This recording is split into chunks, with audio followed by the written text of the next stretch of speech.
जुनून दिल में जगाना पड़ता है। किसी ने पूछा चिड़िया से कि घोंसला कैसे बनता है, तो उन्होंने कहा तिनका तिनका उठाना पड़ता है। तो नमस्कार विद्यार्थियों, मैं आपके सामने पुनः फिर से गाइडलाइन के इस क्लास में लेकर आ गया हूँ कक्षा 12वीं फिजिक्स के अध्याय 7 प्रत्यक्ष धारा से एक बहुत ही महत्वपूर्ण और परीक्षा उपयोगी टॉपिक ट्रांसफार्मर या परामित्र। विद्यार्थियों, हम ट्रांसफार्मर के बारे में पढ़ें इसके पहले मैं थोड़ा सा बता दूं कि यह वीडियो थोड़ा सा लंबा होगा, क्योंकि इसकी पूरी जानकारी यदि आपको समझना है तो आपको इस वीडियो को शुरू से अंत तक अवश्य देखिएगा।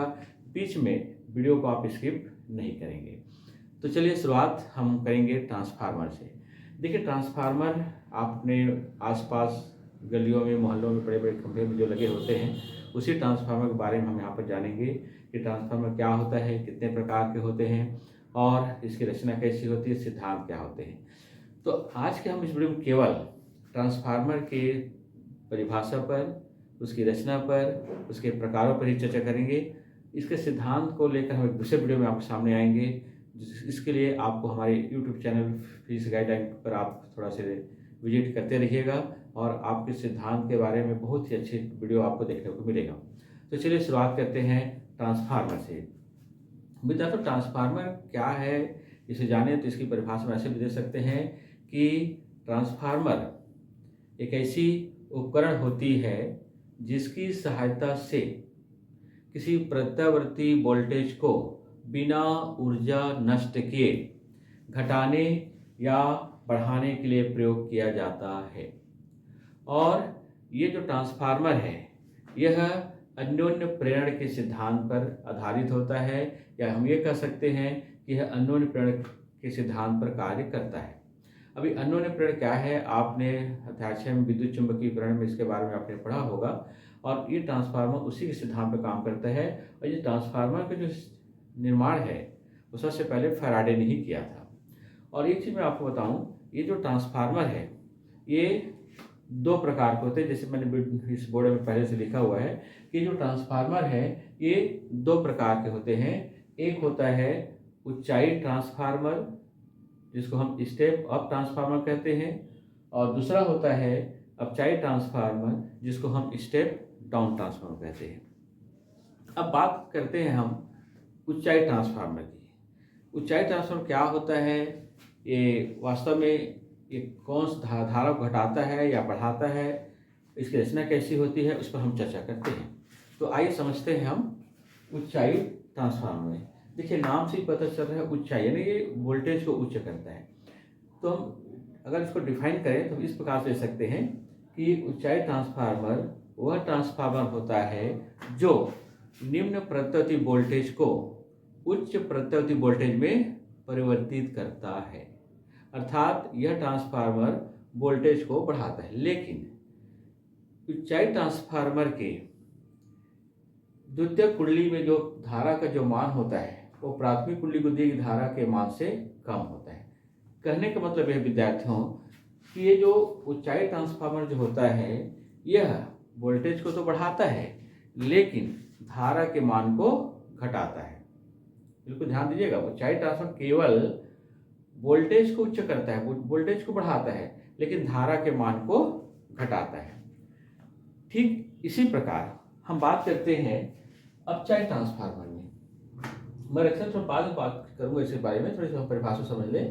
अब अपचाई ट्रांसफार्मर क्या होता है, तो अपचाई जिसका इंग्लिश में बोलते हैं स्टेप डाउन, ये डाउन करता है वोल्टेज। मतलब अपचाई ट्रांसफार्मर वह ट्रांसफार्मर होता है जो उच्च प्रत्यावर्ती वोल्टेज को निम्न प्रत्यावर्ती वोल्टेज में परिवर्तित करता है, लेकिन इसके आउटपुट में अर्थात इसके द्वितीयक कुंडली में प्राप्त धारा का मान प्राथमिक कुंडली में धारा के मान से अधिक होता है।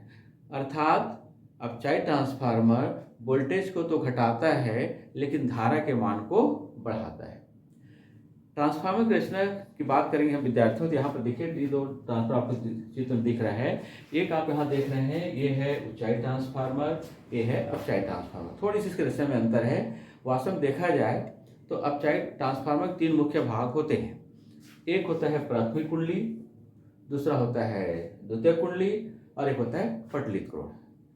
तो ट्रांसफार्मर के प्राथमिक कुंडली हम बात करें तो ऊंचाई ट्रांसफार्मर के प्राथमिक कुंडली में जो फेरों की जो संख्या होती है वो कम होती है और जो तार लगे होते हैं वो मोटे होते हैं, जबकि इसके द्वितीय कुंडली में फेरों की संख्या अधिक और तार पतले होते हैं।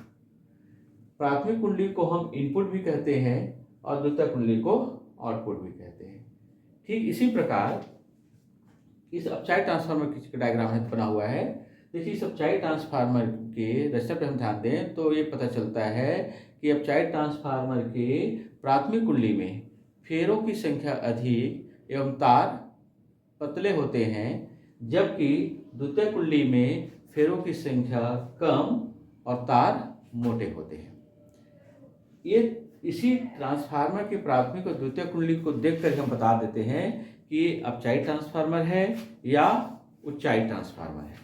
बस इसी को थोड़ा ध्यान रखना है आपको। फेरों की संख्या को देखकर हम समझ जाते हैं कि अपचाई ट्रांसफार्मर है या उच्चाई ट्रांसफार्मर है। पटलित क्रोड की बात करते हैं। देखिए, ट्रांसफार्मर अभी देख रहे हैं, ये पटलित क्रोड है। क्रोड को कैसे पटलित बनाते हैं इसके लिए थोड़ा ध्यान देंगे। इसमें हम क्या करते हैं, इस प्रकार से आयताकार नर्म लोहे की पत्ती लेते हैं। इस तरह से नर्म लोहे की आयताकार पत्ती लेते हैं और उसमें इस प्रकार से वार्निश की पॉलिश दे करके इसके ऊपर हम दूसरा आयताकार पत्ती रखते हैं और यही प्रक्रिया को हम कई बार दोहराते हैं तो हमको आयताकार पत्तियों की इस प्रकार से एक मोटी परत प्राप्त हो जाती है, जिसे हम पटलित क्रोड कहते हैं। ये जिसे हम कहते हैं पटलित क्रोड। अब विद्यार्थियों, क्रोड को पटलित बनाने से यह हो जाता है कि इसमें भंवर धाराओं का जो मान होता है, जो विद्युत ऊर्जा को उसमें जो नष्ट करता है, वो भंवर धाराओं का मान कम हो जाता है। यानी क्रोड को पटलित बनाने से प्रतिरोध का मान बढ़ जाता है, जिससे भंवर धाराओं का मान कम हो जाता है। ये प्रश्न कई बार पूछे गए हैं कि ट्रांसफार्मर के क्रोड को पटलित क्यों बनाया जाता है। तो इसका उत्तर क्या है कि ट्रांसफार्मर के क्रोड को पटलित इसलिए बनाया जाता है ताकि भंवर धाराओं का मान कम हो सके। या ऐसे भी प्रश्न पूछते हैं कि ट्रांसफार्मर के जो भंवर धाराएं जो उत्पन्न होती है उसे कैसे कम किया जाता है।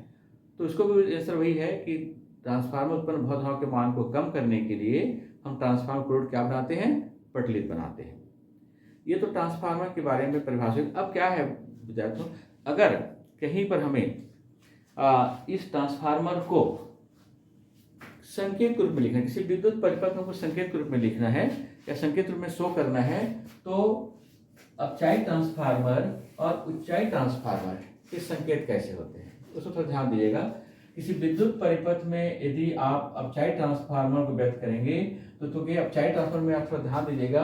अपचाई ट्रांसफार्मर फेरों की संख्या अधिक है और प्राथमिक कुंडली में, और द्वितीय कुंडली फेरों की संख्या कम है। तो उस दृष्टि से आप इसको ये मान लीजिए कि ये प्राथमिक कुंडली में फेरों की संख्या हो गया और यहाँ पर ये जो क्रोड पटलित बना हुआ है उसके लिए हम इस प्रकार से दो लाइन खींचेंगे। ये पटलित क्रोड को प्रदर्शित करता है और ये जो है द्वितीय कुंडली।